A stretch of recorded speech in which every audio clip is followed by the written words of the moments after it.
Abany'eishengyero no bagira ngo bari kubasa kushitama bakabona merenta chimazire ezero kwigusa amabondo gazo obwe by'ubwegese beru kwerekera bakavabira byanshwa.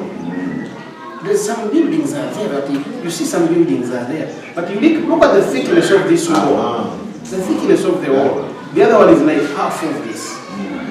Tubire tugiye gucyora seed school isomero bakariguraho umukwa gashatu kunga tushagire ceiling netonya amiza bwenzo yakugwamo icyo ngero kango mu mbi ebishenge bimwe tabarabitiremu imwe kwetagisa tuburmu amashanyarazi baragatiremu atushanyire ngo ezimwe sente nye za government ziyo zifasha. Hona nabwo abany'eishengyero basimira umurimo gukozerwa hishomere rya Kabushaho Seed Secondary School kandi baraganise kwatiraho na Kabushaho Primary School eriyo mu Mberambi.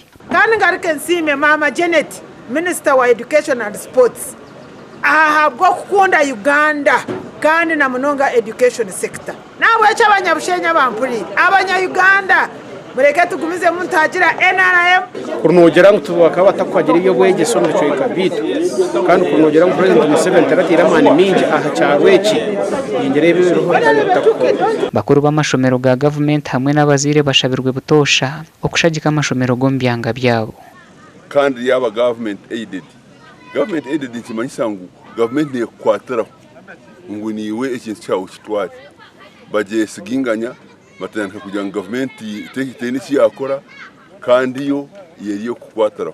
Let's do the job passionately.